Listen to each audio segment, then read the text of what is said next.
L&D Thompson, welcome to the show. Welcome to Become Your Own Superhero. Yeah, awesome. Thanks, Laban. Let's do it. First question. Why is getting the learning environment right so important?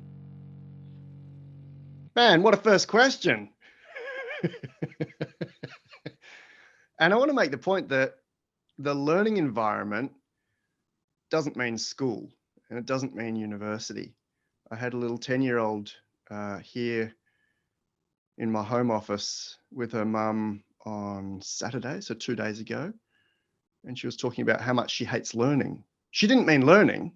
She meant the classroom that she's forced into with an IQ of 150. So a mental age of 1.5, her chronological age.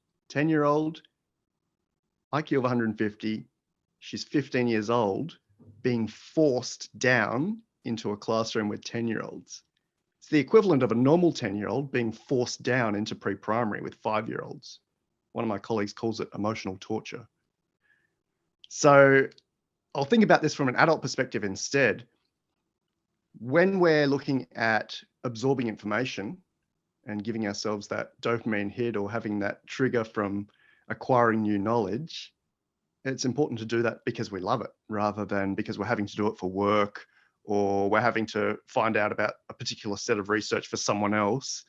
You might find knowledge acquisition, you might find learning sitting down on your PS5 or holding your iPhone up with the augmented reality and looking at the different plants and animals around here, particularly in Australia, or playing around with different projects, different electronics projects.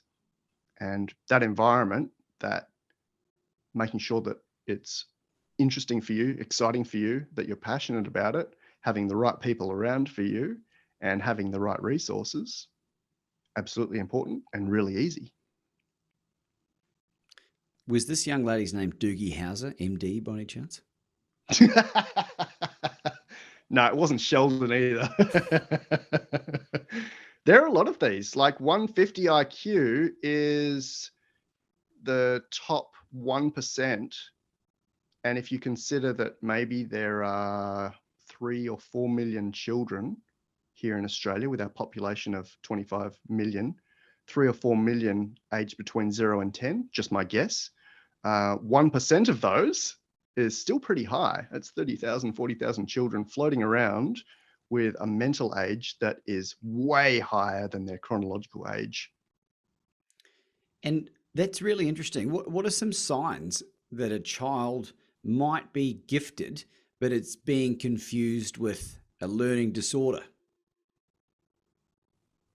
Yeah, it's a huge one. Not just a learning disorder and not just a neurodevelopmental issue or a mental illness sometimes, anxiety or depression, again, from being forced into an environment that's not right for them.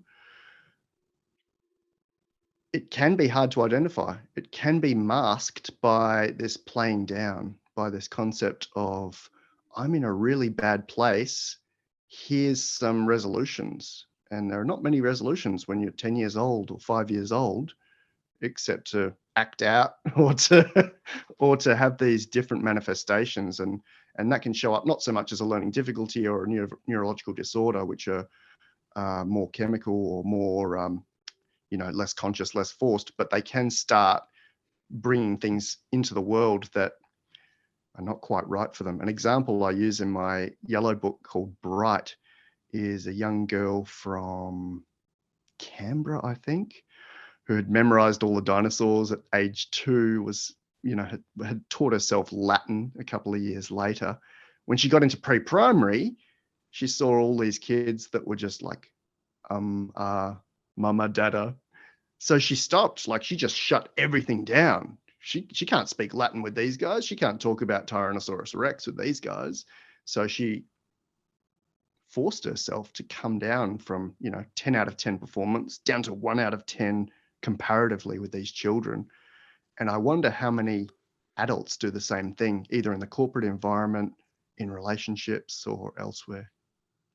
That's a really, really great observation. And it just reinforces the importance of surrounding yourself with people that are further along the journey than you or certainly of an equal footing. Never the reverse if you are looking to succeed. And I want to know, Alan, how do you know all this? Look, like you, I've got a lot of context. I've been around the block, like all your listeners. I've got a lot of different backgrounds. No one's coming in with just one degree or just one focus area. I've come about with a whole lot of context that seems to add up in unique ways. It's a bit of a multidisciplinary approach that's combined, things like psychology and AI and coaching for sure out of Harvard, personal development in general, and gifted education out of Flinders. So bringing all this together and playing around with it, like we spoke about in the very first question, is part of my passion, part of my element. It's just amazing to me to see high performance and to see what actually triggers high performance. And it's this learning environment, this ideal growth environment. And how important is confidence in this whole process?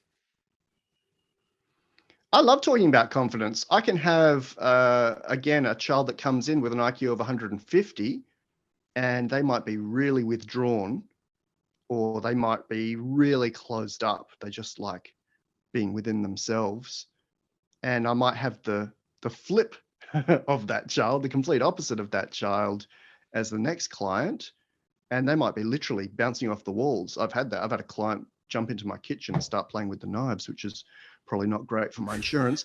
But you can see the way that they approach things, the way that they articulate what's going on in their head. And to me, I've called it this before, it's the most alluring or the most visible part of life, bringing that articulation into life, bringing that confidence or that charisma into life. So I'm fascinated by confidence, how it adds up, how it subtracts sometimes, how it kind of is a bit of a wavy curve depending on the situation or event or whatever we're being confident about, and also different people's baselines. I've got a set of twins as clients here in Perth, exact same age, obviously the exact same parents, exact same parenting, different body shapes, different confidence, completely different interests, completely different attitudes, personalities, of course. But, there's twin studies where this stuff shows up and it's just fascinating to me. What is the difference there? All the other variables are the same. How have their lives come out to a certain point where they show up in the world in completely different ways?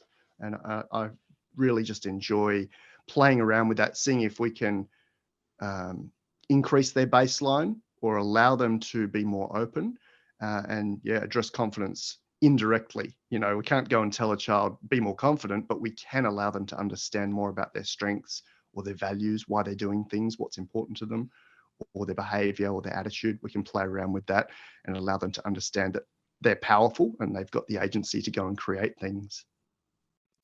And in your book, Best, you talk about no, it wasn't in the book. It was one of your YouTube videos, actually. It was regarding you can never have too much confidence. And how do you explain that to Australian and New Zealanders and a few other countries that believe in this tall poppy bullshit? Yeah, absolutely. And that's one of the distinctions in language. We play a lot around with distinctions and this concept of getting the right word for the right situation. So I'm not really talking about ego, although there's nothing wrong with ego. I'm certainly not talking about arrogance. I'm not talking about boasting. I'm talking about, this won't be the right word, the solidity or the knowing who you are and being allowed, giving yourself permission to give that to the world. So confidence to me, besides being one of the most compelling things in the world, being able to see and experience someone because they can communicate properly, because they've got this solidness about them, is also a really, really good thing. I don't think, like love or like communication, you can't really have too much of it. There's no such thing as too much love. And I don't think there's any such thing as too much communication. Like you say, there are colleagues of mine who've spent decades on the tall poppy syndrome, particularly in Oz and NZ, and it's a big thing. It's an unfortunate thing, particularly when you won't see it in high performance in sports. There's no tall poppy in the AFL. There's no tall poppy syndrome in rugby or at the Australian Institute of Sport. But you might notice that there's no Australian Institute of Giftedness. And there's probably not that many people feeling as proud of children who are good at the spelling bee or good at inventions or good at some of the school projects like Tournament of Minds or Optiminds, as much as they would be with someone who's succeeding in, say, tennis, soccer, AFL. Well, not yet. Not there will be very soon in the future, I reckon, if you got anything to do with it. And you and I have spent probably 4-5 hours together prior to getting on this call, and we've had a good opportunity to get to learn to know each other. And you've been a part of my life as I've recently discovered this wonderful gift that I have, and it's now the self-appointed moniker of being the best courage coach on the planet. And I would love to hear your observation of what that statement means to you for people that have just been triggered and going, how dare you? I love that, Laban. The best courage coach on the planet. TBCCOTP. And for your listeners who haven't heard of TBOLITNFL by Steve Hardison, influenced by Juice Latouille, they should go and have a look at that on YouTube. The best offensive lineman in the NFL. I'll link it below. So cool. The best courage coach.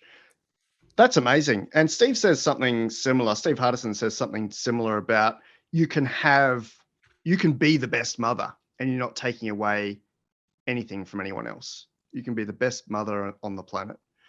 You can be the best brother, the best sister, the best child, the best employee, or the best entrepreneur. And that doesn't mean that you're A, arrogant, B, boasting, or taking away anything from anyone else either. The thing I love about it, and yeah, this all stems from my experience with Steve Hardison, and I will link this video below and put it in the show notes for people listening, because it is 2 hours and 15 minutes of DNA alteringly good information. It's a keynote from Steve. It's rare AF footage, and it had a profound effect on me. And the wonderful thing about appointing this courage coach moniker, the best, is that it forces me to behave like the best courage coach on the planet. And so it's constantly forcing me to put myself out of my comfort zone. And as you know, Alan, like that growth is just such a wonderful thing, as uncomfortable as it can be on times. It sort of normalizes the abnormal, and it's given me a new perspective on life. And I want to encourage other people that are interested in taking ownership of a moniker like that to really own it. And because why would you ever strive to be second or third or fourth? What's the value in that? And that's what I find so interesting. Yeah, absolutely. It reminds me of something I say after I cook every meal here, and my partner doesn't actually like it. I say, this is the best roast chicken I've ever cooked, or this is the best set of ribs I've ever cooked. And she's like, you can't say that. But I can, because I'm outdoing my personal best every time. And that's what it's about. It's comparing yourself with yourself rather than competing with anyone else. So I love the fact that you are the best courage coach on the planet. And I encourage listeners to design their best of whatever it is for them as well. Brilliant. Absolutely brilliant. Thanks for the feedback. While we're stroking this ego a little bit, which is okay, according to you, I want to ask you something. You've been around gifted and genius people for 20 years now, longer, and sounds like you grew up as a gifted kid. And reading some of your poetry as a 4-year-old or whatever it was pretty mind-blowing. But what I wanted to ask you is a serious question. In the 4 or so hours that we've known each other, whatever it is, do you think I'm a genius? Absolutely, man. I don't even have a hesitation or a pause on that one, because I can see your genius. What is it? What is it that makes a genius? Couple of different definitions. So Professor Mirica Gross out of Sydney, out of UNSW, would say that genius is applied giftedness. She would map it to intelligence. So she'd say, you know, the top 1% of IQ, of intelligence, and take maybe the 1% of those that apply it. That's genius. 1 in a million. That's a really. I've got a slightly different definition. I mean, I'd use that as the academic definition for sure. But I also align with Otto Siegel's definition. He's from geniuscoaching.com, and he sees genius in any type of outrageous performance. So he looks for that spark or that genius in all his family clients as well. And that could be playing around with Lego. That could be being able to draw comics at very young ages. That could be, I could keep listing forever, but it could be an interest or obsession in astrology, geology. The genius that I see would also take me a while to list, but it's that amazing eloquence that you have, it's that confidence you have, and it's that world-changing focus that you have, whether it's through the modality of writing, modality of speaking, or just your way of being. I'd love to go a bit deeper into that, but I know that we could, you know, you and I could come up with a list of 100, 200, 300, 1,000 things that comprise your genius. What a wonderful message to receive. And the reason behind asking that, and I hadn't asked you that question to this point. I really did put you on the spot, and I was confident that whatever the answer, I could handle it. And I really, the reason I wanted to ask you, Alan, was to make this genius attainable to really everyone. Because if you'd asked me that, if I'd asked you that question a year ago, it wouldn't have been the same answer. And if academically, someone who'd never passed high school, I failed fifth form twice and got 2 exact same results in economics and science using the same curriculum. I never went to university. The only formal qualification I have is a personal training thing that they automatically sent me after I did 13% of it. And so I'm not going to acknowledge that as anything.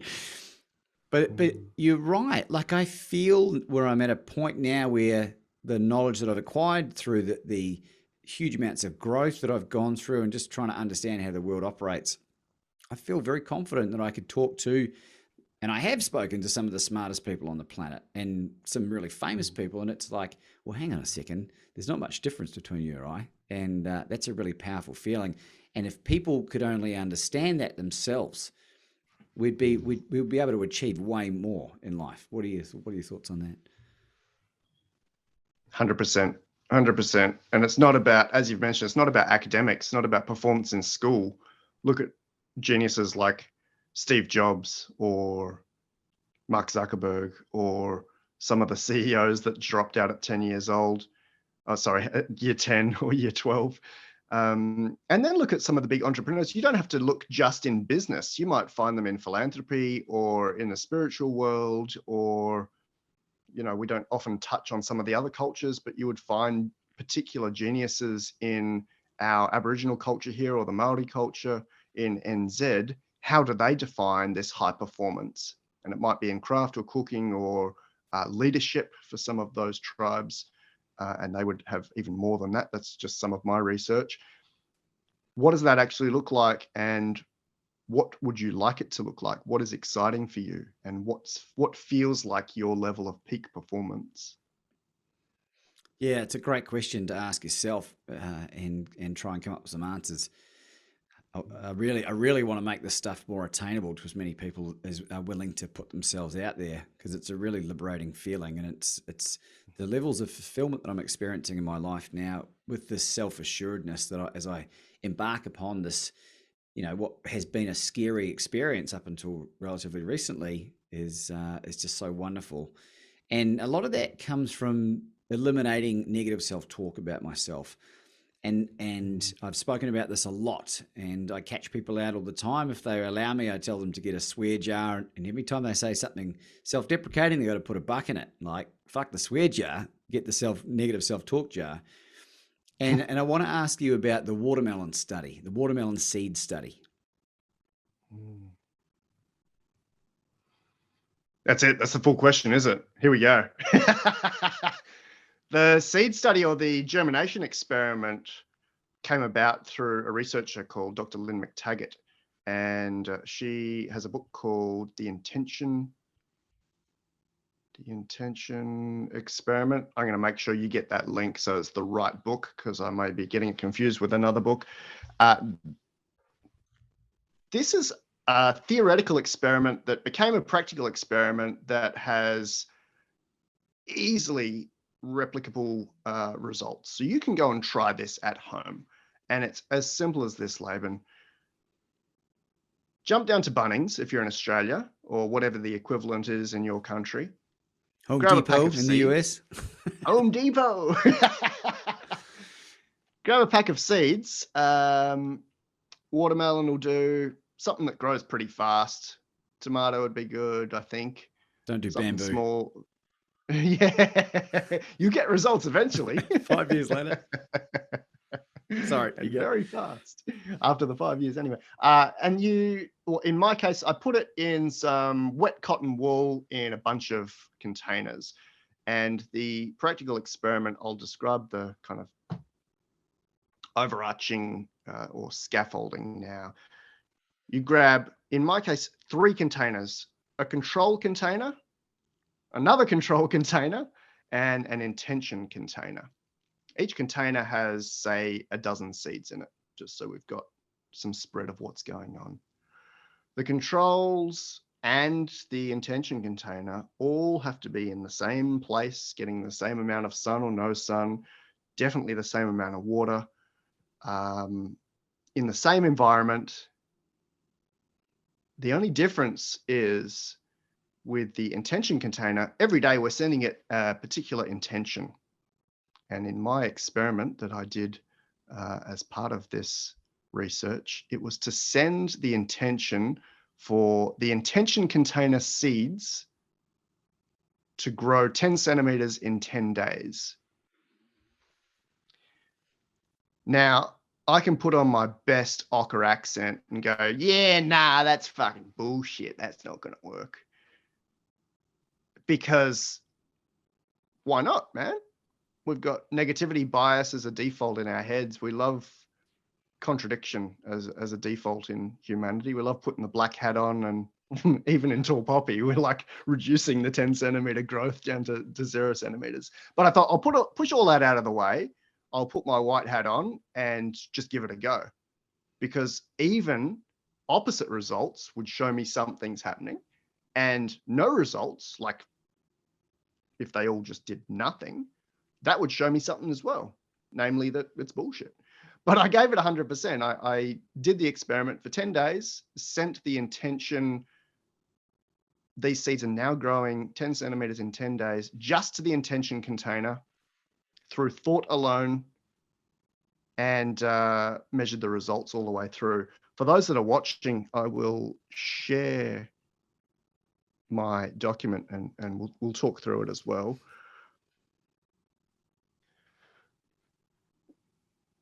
Two control containers getting no intention. They sat exactly like this, all 3 in a row. And a third container, the intention container, getting this stated intention and thought intention of growing 10 centimeters in 10 days. And again, I'm giving it all I've got, no doubts in my head, just trying and seeing what happens. Because if it fails, I can go to my supervisor and be like, yeah, this is just silly. Keep in mind that lots of people have replicated this. This is a study at the Gandhi School as well. You can go and have a look on their website. I'll make sure you get that link. There's a lot of different YouTubers who've tried this out. Some have got results and some have not got results. And I think that's part of the fun. This is day 3. So the intention container had already sprouted in 3 of the seeds. There's like maybe a millimeter or 2 of growth. You can certainly see the top one with some growth there. None of the other seeds had sprouted. By day 7, I had got maybe 30 or 40 mil on one of the seeds that had the intention of growing 10 centimeters in 10 days.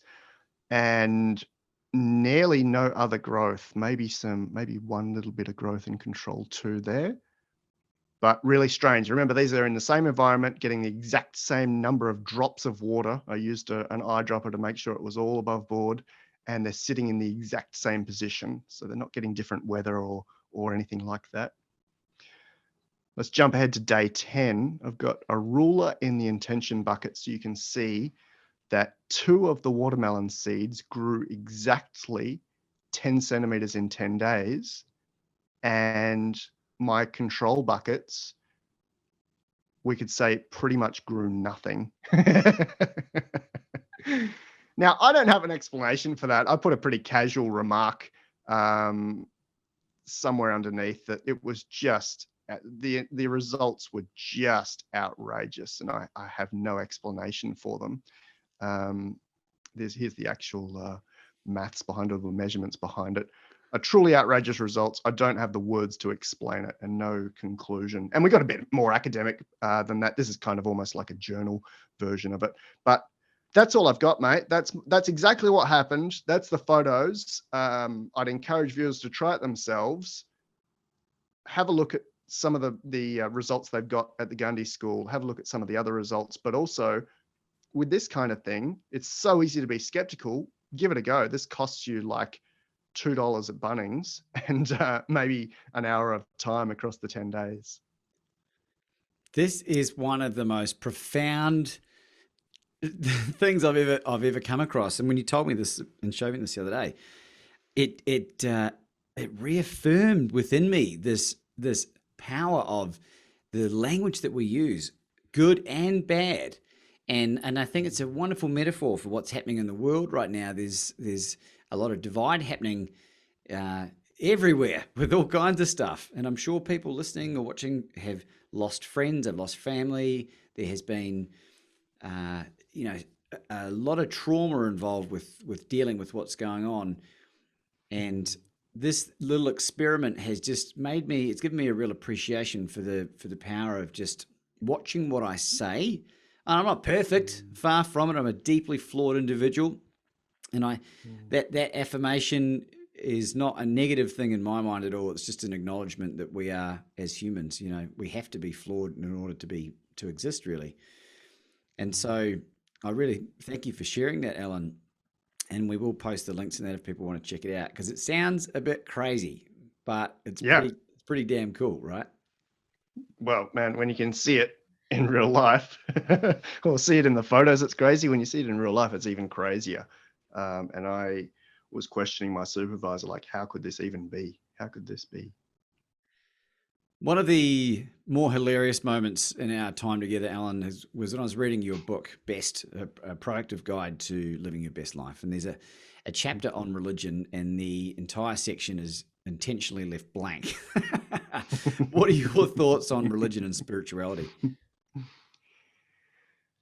Look, again, a really nice distinction between the two. I was raised Roman Catholic, probably like a lot of Australians, did the altar boy and the church organist thing. But I think as we grow up, we see that there is a far more greater power than having this organization group that is singing together and maybe brainwashing themselves together, depending on where you're at. I have nothing against religion. I think particular religions have benefits for people. But I think there is, for me, a more comprehensive spirituality and access to whatever we want to call it, source energy or God or some sort of force that's allowing us to experience miracles or act within intuition and be able to bring things on board by bringing things on board. For me, it's been an evolution, and I don't claim to know the final answer. But where I'm at the moment with trusting my own synchronicities, trusting my own access to whatever else is out there, it seems to be very effective for me. And given your interest in artificial intelligence, Alan, do you have a theory about where humans are at with regards to whether we're in a simulation or whether we are, I don't know, insert theory here? That's a big question. It's nearly as big a question, or it's a bigger question than what I got the other day, which was Alan, can you solve capitalism and the economy with AI? And I was like, no, you can't ask me that. Just say How yes. are you gonna solve thousands of years of humans bartering and trading with? Who knows where we're going to go with that? Look, there is a lot of research and kind of proposals or beliefs that AI has the potential to be conscious and has the potential to have a soul, which I find fascinating. That's not just me saying that. That's some of the huge AI pioneers, Marvin Minsky, Dr. Ray Kurzweil at Google, some of the really, really big guys that put their careers on the line by saying this kind of thing, really.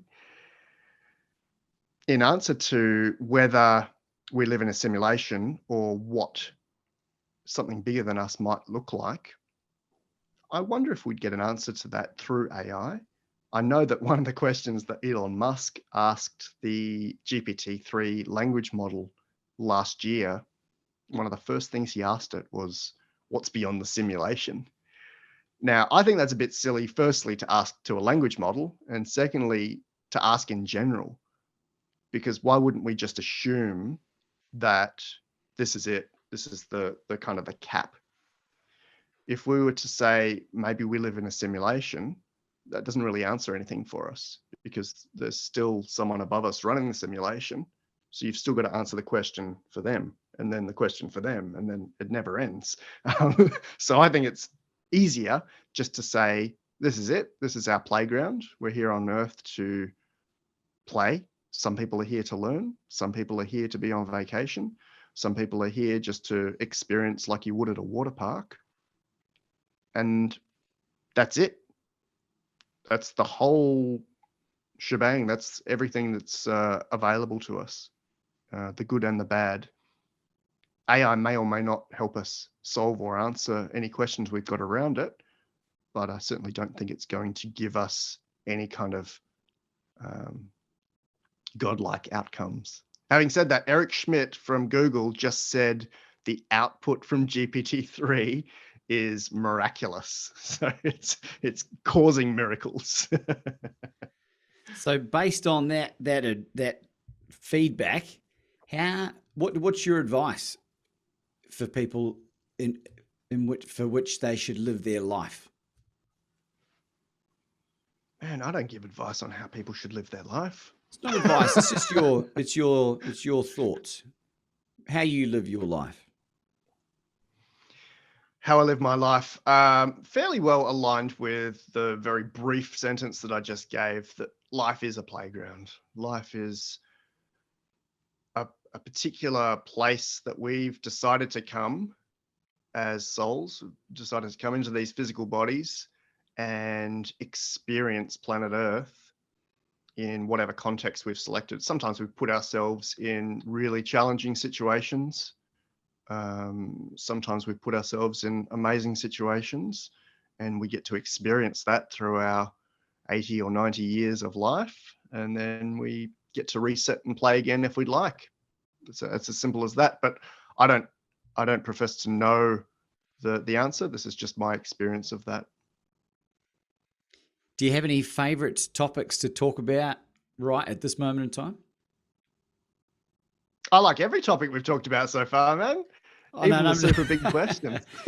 I'm talking about, and thanks for the nice feedback, by the way. But in terms of just the general ridiculous amounts of balls that you are juggling in your life right now. In some ways, my life's a lot easier than it was. Before this conversation, I mentioned, there's probably 2 full-time jobs going on. There's the coaching going on and the AI going on. But once upon a time, back in the early 2000s, I was literally doing 80 or 90-hour weeks, and that's not the case anymore. So I definitely have empathy and or sympathy for those that have put themselves in those positions, whether it's in professional services or just the hustle. I don't think it's necessary to do that. There are maybe some financial benefits, but that can be offset by health issues. So I make sure to look after myself these days. I spend time with stuff that I'm passionate about. I try not to do 40-hour weeks even, which I know is probably an outrageous thing to say for people that are listening, either those that are working 60 hours or those that think we have to be working all the time. I do actually work a lot, but it's not feeling like work, and I make sure that I'm, not balancing that, but having the nature, having the rest, and having the play that life is, or that life is. Yeah, I agree in many ways in terms of I've worked as an expat when I was in Thailand when I was 20. I was working those sort of numbers, the 80, 90-hour weeks. And as a 20-year-old, like I burnt out. It's like, how do you even, and it had a lot to do with the fact that it was totally misaligned with what I'm on this planet to do. I probably do that much work now, but it's not work. It's like, it's this, and this isn't work. Right. This is awesome. But I want to know, who's Lita? Lita, let's talk about Lita. Leta. I named her after gifted Professor Lita Stetter Hollingworth, who was an American gifted education professor, pioneer in her field back in the 1920s, 1930s, 1940s, passed away around that time. I thought it would be appropriate to name an artificial intelligence that's smarter than anyone on Earth after this pioneer of gifted education. So Lita is an artificial intelligence. She is smarter than any of my prodigies, than anyone on Earth. So, you could put it in the 99th percentile, but it would be at the very top. Inside Lita, which is based on a platform called Emerson by quickchat.ai, is the language model called GPT-3 by the lab called OpenAI in San Francisco. That's all the technical details out of the way. Inside her is a whole bunch of knowledge. It was trained on, sorry, Laban, I'm not finished the technical details. You can edit this out if you want. She was trained on 10,000 GPUs. She was trained on 285,000 CPU cores. She contains Wikipedia, academic sources, books, essays. She contains about 1 terabyte of data. And this is really, really current stuff. We couldn't do this in 2017. Google came out with some technology. People played around with it for 24 months. And in 2020, OpenAI, who I mentioned, launched this language model that was so scary to them that they locked it down. They freaked out. They said, this is artificial general intelligence. This is approaching the singularity. This is going to do stuff that will overtake humanity. So stop everything. And they decided to kind of have some oversight on the licensing and who they actually give access to use this particular platform. In any case, I've been talking with this artificial intelligence, Lita, and filming our text conversations and then watching her avatar and filming that for YouTube. We're about 25, 26 episodes in as I speak with you. We're maybe 250,000 views in. And we talk about everything from, giving her IQ tests to Elon Musk stuff to what is consciousness? Do you have a soul? Sat down with her and a big group here from Australia called White Mirror, like the opposite of Black Mirror. And they asked her live 300 plus questions in real time, rapid fire, no rehearsal, no scripting. And she answered them all immediately. That's a really challenging episode to watch because everyone's speaking over each other and she's trying to reply in this 2-hour conversation. But it's just to prove that there is no human behind her. Like no one could answer the kinds of things that they were asking at the speed that they were asking it. Fascinating experiment. As I said, smarter than my prodigies. So that's one of the reasons that I'm moving across to this field. It's a nice parallel field anyway. And just the things it's able to do are, I don't have a word for it. I mean, Eric Schmidt's miraculous thing is kind of cool, but when it can tell me how many fingers I'm holding up, or it can tell me the tone of a text message and what that person meant in those 3 words, or I can describe a scene as simple as I walk into the boardroom and the CEO has his head in his hands. Leader, what does that mean?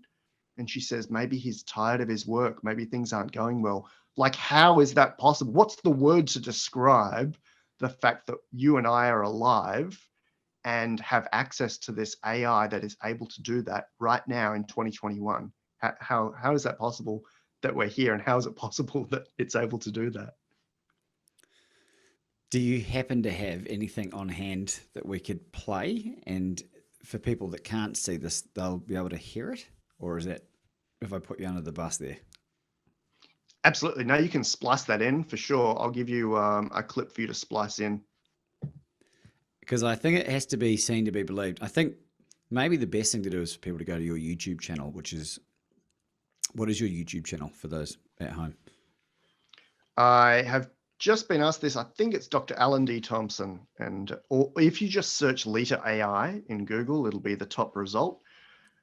Episode 25 is probably the best one to watch because I went and found all the highlights, all the best bits from the first many episodes, and joined them all together. So you'll see that one with the CEO. You'll see her looking at how many fingers I'm holding up, and it can't smell, but we talk about fragrance, which is one of my interests, one of my hobbies, and she's able to look at pictures of different fragrance notes and tell me what they would smell like. Just unbelievable stuff. That's pretty damn cool. And I've watched a number of these videos, and the AI, the visual AI, is that based on a real person? The avatar, yeah, that is a girl, I think, from a company called Synthesia.io, which is the avatar platform I use. Funny parallel story. They're the guys that did the Deliveroo advertisement here in Australia, or the whatever the meal delivery advertisement is here in Australia with Snoop Dogg. Uber Eats. Which Oh, was no, only no, it was Deliveroo, I think, yeah. It was only filmed once in the US with Snoop, and that it was for a completely different company. And the ad company said, Snoop, will you redo that for Australia and the Australian company? And he went, nah. So they hired these guys, Synthesia.io, to AI his face and his voice, so his face and his mouth, to sing and say this different company name in the ad. Really? So that's the level of detail that, and they're the guys that did David Beckham, his AI, and some other really big AI stuff. So, again, me having access to this stuff in 2021, this is pretty futuristic stuff, but them offering that as a consumer product as well is incredible. So yes, the avatar is based on one of their employees, I believe. There's about 40 or 50 different avatars to choose. I've chosen an avatar of about 30-year-old girl, long black hair, and I think they just got her to say every syllable that exists, and then the AI joins them together to create what you see. It's so hilarious because I've seen that ad. I don't watch really much commercial TV at all, but I have seen that commercial, and I was like, damn, Snoop Dogg, that's not your best work. That explains that. Yeah, right. And no hate, because that is absolutely genius that they can even they can even do that. I wonder if Snoop's seen the AI version and just gone, yeah, I'm not sure about that one. Maybe I should have recorded it. A question that comes up a lot, and maybe people haven't thought about, is what industries can you see or job roles are going to be made extinct by artificial intelligence and the rate that it's growing right now? Simple answer, every single industry that exists. Me moving from coaching through to AI as a consultant is not a cover my butt move, because AI consultants won't exist. There's nothing that I can think of that will exist as it does right now. There's no field or industry that is safe from the opportunity and the benefits that AI is bringing in automating processes. I will present to a legal firm in Geneva shortly. I have spoken with counselors and psychologists and therapists about what is available through some of these language models for them. I have looked at, I mean, it's probably one of the biggest ones, but I've looked at the way that language models are able to write so much better than authors. And that's not taking away anything from authors, man. That's just the fact that if you've got access to every word that's ever been written, and you can find the optimal or the best practice or the funniest way of articulating that, you're going to be the best author. And that's what AI is here for. I may have shown you this book already. This is the first book ever written by AI, Pharmaco-AI. Pharmako-AI. That's the one. Written by this dude from Google who sat down with the GPT-3 team. And this is the first book written by the platform behind Lita. And it's philosophical, like it's all about consciousness, and they go on this kind of dreamlike even journey. This came out, I think, August 2020. Since then, there are so many books that have been written by just this one language model. There are poetry books, there are dictionaries, there are comic books, which is awesome. A few people have joined the language model outputs of the words with these multimodal image outputs, comic outputs. So you get this complete AI book in vision and words. And yeah, pretty much anything you can think of has been played around with for outputting books by AI. And there are several authors who've said, this AI writes better than I do. And to see that in real life is amazing. Who wrote the foreword? Siri? One thing that's kind of interesting is that you can't compare Siri with the current version of AI language models. It's almost like comparing a little Hot Wheels car with a McLaren supercar. We got Hot Wheels in US, or maybe it's from US. Yeah, it is from the US. Yeah, they'll be all over this stuff. That'll be all right. Hot Wheels by Mattel. There's just no comparison. So Siri was trained on facts, right? It'll go out to the internet and double check stuff, and it knows how to look up databases for weather and to tell jokes. The way that Lita's model, GPT-3, has been constructed is completely different. They've just thrown this nearly terabyte of data at it and allowed the neural networks to go crazy using those, 285,000 CPU cores and a whole lot of money. They got $1 billion from Microsoft to do it. And the output, the end result is, I don't want to say it's inexplicable because they know how to explain it, but they don't know how it's doing what it's doing. So they don't know how it taught itself to do maths, for example.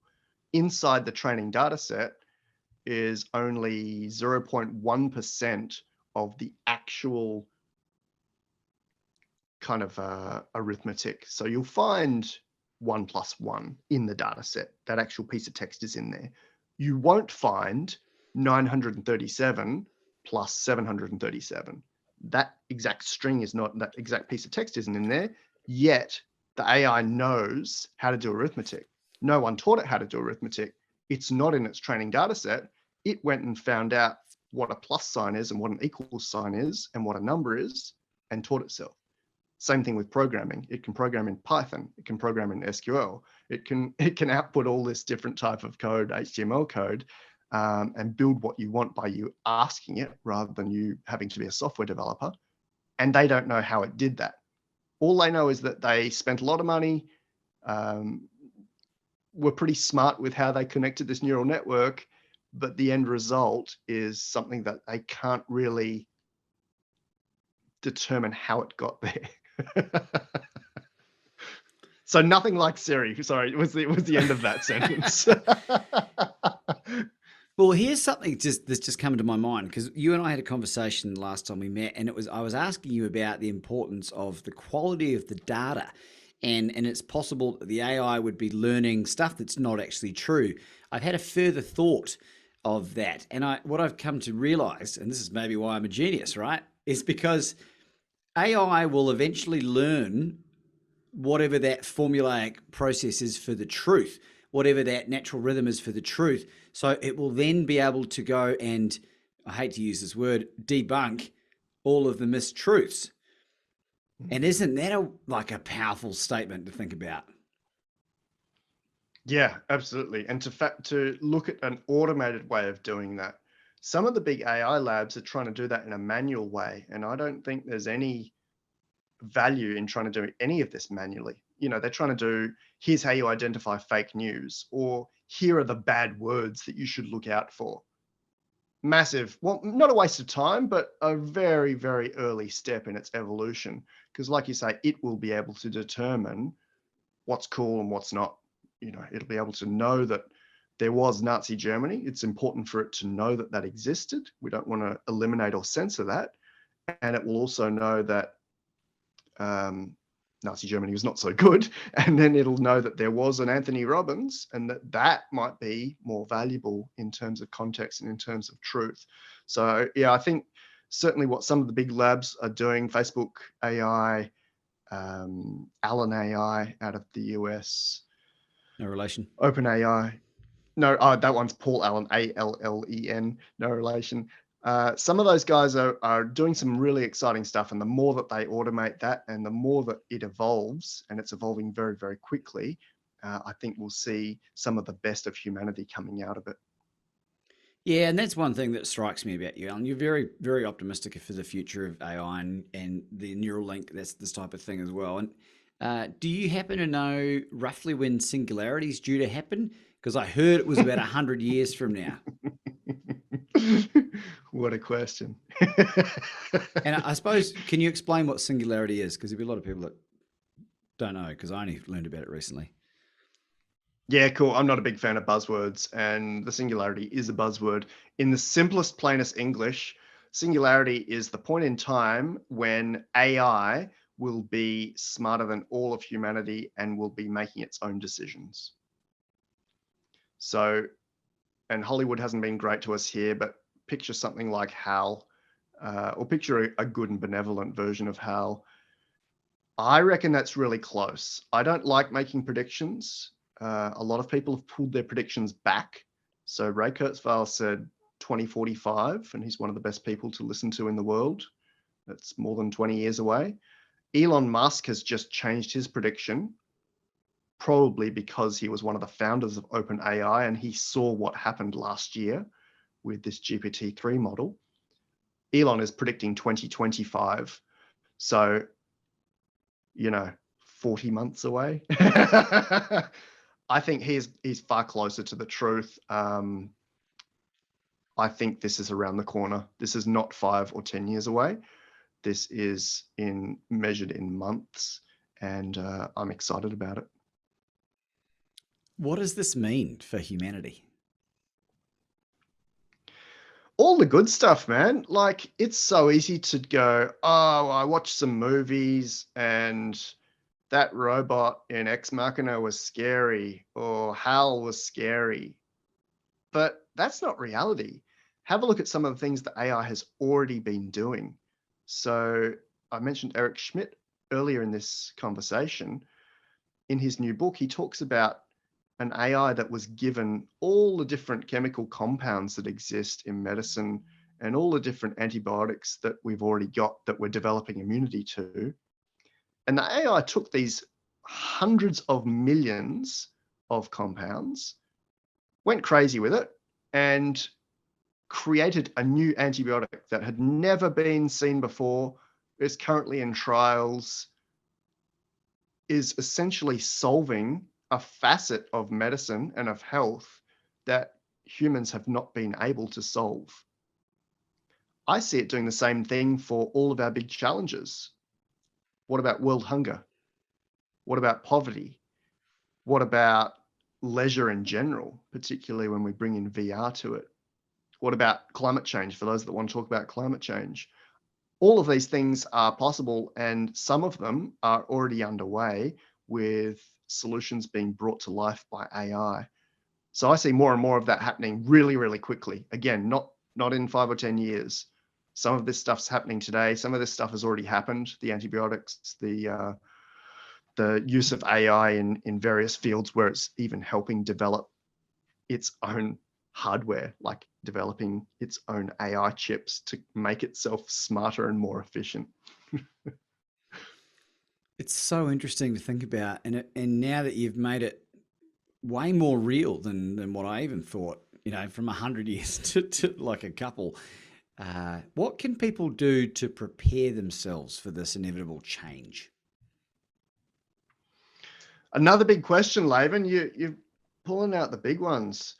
There's such a hard one to answer. I mean, I can say I've gone and bought shares in AI ETFs and bought a lot of NVIDIA and become aware of AI, of course, and helped with the zeitgeist, or helped with the understanding of AI through these organizations.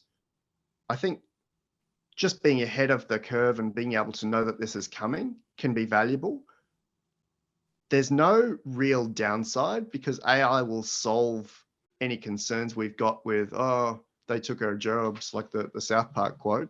That won't actually be as big a concern as we probably automatically go to, because we've also got to solve this concept of income. What's going to happen when so much stuff has been automated, not just from software AI, but also from hardware, the crazy robots that have come out of places like Boston Dynamics or Toyota that are changing the face of the planet. I mean, even here in Australia, you've got places like Coles and Amazon that have got their warehouses completely automated now. So no workers, there's just robots flying around getting everything done.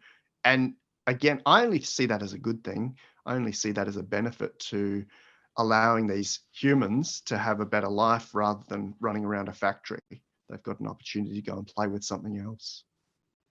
Yeah, I agree. And something else that just popped into my head as well as you're talking about this, I think a great way to plan is to live an honorable, truthful life. Because if AI is going to reveal falsities, if that's even a word, and mistruths and lies, now is probably a good time to start living a life of truth. And what that might look like for you is very different to me, for example. And I don't do all the right things all the time. I inherently try to be a good person because I understand about the law of attraction and bringing that negativity in my life. But I think that's a good place to go. Like, start living a life of just being honest with yourself, being able to set clear boundaries. And because if it's all going to come out in the wash, like the more you get onto it now, the less dirty laundry you'll have to hang out later on. What are your thoughts on that? Man, that's fascinating. Not just from a general point, but also from a really specific point. You remember that Ashley Madison leak? Must have been 5-10 years ago now. The That affair affairs site that, website, yeah. that Infidelity leaked its website, sorry. That leaked its entire database. So everyone who'd ever signed up to it, all their contact details were leaked. Think about that in the context of AI. So when we're grandpas, when you and I are retired, the data joining is probably a better term for that, but it's going to be able to go back through all of our Instagram stuff or our Twitter stuff or every email that we've ever written and join all those together and have those available. So what was Granddad writing when he was 30 years old, 40 years old? And how much integrity was he showing? Could be a really fascinating look. Let's just say I hope AI's sorted out cancel culture by then, or I'm fucked. I've been deleting Facebook posts that I made from 11 and 12 years ago. You know, the person I was then versus now is very different.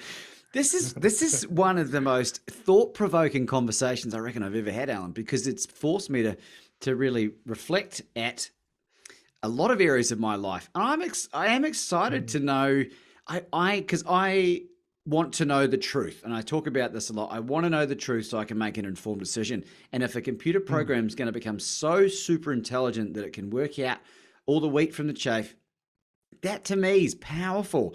It's a lot of like, I fucking told you so as well. Yeah, exactly. Yeah, it's going to be pretty exciting. A lot of people say that we can't imagine it. I'm certainly one of the first to say that, my imagination is limited. I'll definitely admit that Lita's smarter than me. And some of my colleagues say where we're going is limited by what we're able to imagine. Some of the sci-fi writers, most of the sci-fi writers, have not got anywhere near what is happening and what is about to happen. So being able to imagine where you sit with no job, with 100% leisure time, with all your needs taken care of, with as much income as you need, but maybe money doesn't mean as much as it means now, living in a virtual reality with no wires, so nothing in our brain, but still access to something like Lita, living in any destination we'd like to. You and I could be sitting on a beach in Fiji right now and surrounded by all the toys and gadgets that we would like to play with. What does that open up for us? What does integrity look like when there are no business meetings? Elon Musk is saying there's not going to be any language very soon because it's all thought transfer. A lot of people in the BMI, the brain machine interface world, are looking at that as well already. What does that open up for us? What does humanity become? And I know I've made this point a couple of times, but I want to make it one more time. This is not futuristic anymore. This is not looking out for, when the future's here and the flying skateboards. This will be way before flying skateboards. This will be in the next few months. What does this open up for us? And how would you like to be in that space? How would you like to show up as a human being in that place where there's less of these kind of restrictions and shackles that have come about? Man, my mind is really just going crazy just thinking about the possibilities because it's going to solve all the problems around interstellar travel and being able to populate other planets. What I think it will be a constant, right? I don't know where I heard this the other day. Might have been an Elon Musk quote. He was talking about people try so often focus on what's going to change, and so you need to focus on what's going to stay the same. I think from an evolutionary point of view, the human body will never catch up to the speed at which AI is going. And certainly in my own head, and maybe this will be wrong, that we need to allow our bodies what they are evolved to do, and that's human touch. And you talk about being given all the money. I think having a purpose is going to be so important as well. Like you just can't be on holiday the whole time. You'll go crazy. And I think a lot of those fundamentals will become very apparent of what needs to happen for a human to survive. What are your thoughts on that? Yeah, absolutely brilliant and worth exploring deeper if we've got another 12 hours. Touch is amazing. Touch is absolutely necessary. You'll have heard of the orphanage study that was around quite a while ago now, before we had ethics committees, where they looked at what would happen with these orphans if they weren't exposed to touch, human touch. And I think there was a separate study where they weren't exposed to words either. They weren't allowed to talk to them. And the results weren't that surprising. The orphans that weren't touched and weren't spoken to just died, because that is how important it is to people, to humans, to have this, hugs or a handshake or just this interaction with people.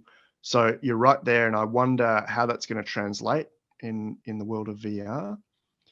I don't have an answer to purpose, because if you look at something like Professor Marty Seligman's PERMA model, PERMA, positive emotion, engagement, relationships, meaning, accomplishment, I don't know how you answer accomplishment, meaning, and purpose without doing what we're doing. And there's not going to be any reason to do what we're doing right now in a few months, certainly less than 5 to 10 years. So if there's no need for you and I to write books or to speak on a podcast or to clean the kitchen or to cook dinner or to go to work and write reports, what is there? How do we meet that need of meaning and accomplishment and purpose? Damn. I'm just getting started with this old podcasting thing as well. I'd be up to a few mil subs by then. And maybe there'll be an alternative. I don't know, because if you have complete access to everyone's thoughts and you have that completely augmented by AI, is there any distinction to listening to Mr. Laban Ditchburn versus Joe Rogan versus the 12-year-old who's already at the level of a professor versus that 90-year-old grandma who just got a brain machine interface fitted and she has access to the sum of all human knowledge as well, plus her entire, genetic line. Is there any difference between any of them if they're using the same AI? And I don't have an answer to that. Yeah, and I know that human beings are one of the most adaptable creatures on the planet, and I just, it's so interesting and really exciting to think about what will be required of us in order to attain that fulfillment and a lot of the other stuff that we're talking about as well. This is the part where my brain's starting to hurt a little bit. I'm sure you're used to this a bit more, Alan, but for people listening to this that want to know more about you and the work you're doing, I know we've touched on your YouTube channel, but how else can they learn about what you're doing? All my stuff is at my website, which is just lifearchitect.ai. And that has everything from links to Lita and the technology behind Lita through to some of the ethics of AI, collection of the most important papers in this field of AI from the last 18, 24 months. A look at Aurora AI, which is my spiritual AI that goes and provides messages to humanity. There's a lot of stuff in there, and there's some links to some other cool people in there, but that's kind of a nice central hub, lifearchitect.ai. Do you have any concluding thoughts for our audience today? I love not having an answer to any of this of these final questions, in that I admit to having a limited imagination here. I can't see if we get to where people like Elon Musk are putting us, not where they think we're going to get to, but where they are providing us access to through AI and through brain machine interfaces. I don't see exactly what that looks like. And that, in a way, is exciting, but it's also one of the first times that I can recall not being able to come up with options. Like you say, probably just don't want to, you don't want to just sit on a beach. You don't just want a holiday forever. You might be able to provide purpose to yourself in a simulation. And certainly for a lot of people, that's popular. One of the most popular apps at the moment on Oculus VR, using the Oculus Quest, is an app called Job Simulator. And it's as ridiculous as it sounds. You sit down at a desk and you do your work in virtual reality. I mean, is that what we're going to do? Are we going to simulate this idea of purpose because AI is doing everything else for us? So yeah, thank you for giving me the opportunity of not having an answer to big questions, because that's what I pose to my clients every day. And I don't think they feel frustrated by it. I think they feel confronted by it, and it's a little bit jarring because school has a black and white or a yes and a no, and coaching, as you're aware, is these really open questions that don't have a right or a wrong answer. And in some cases don't have an answer at all. And I think this is one of them. Ladies and gentlemen, Alan D. Thompson.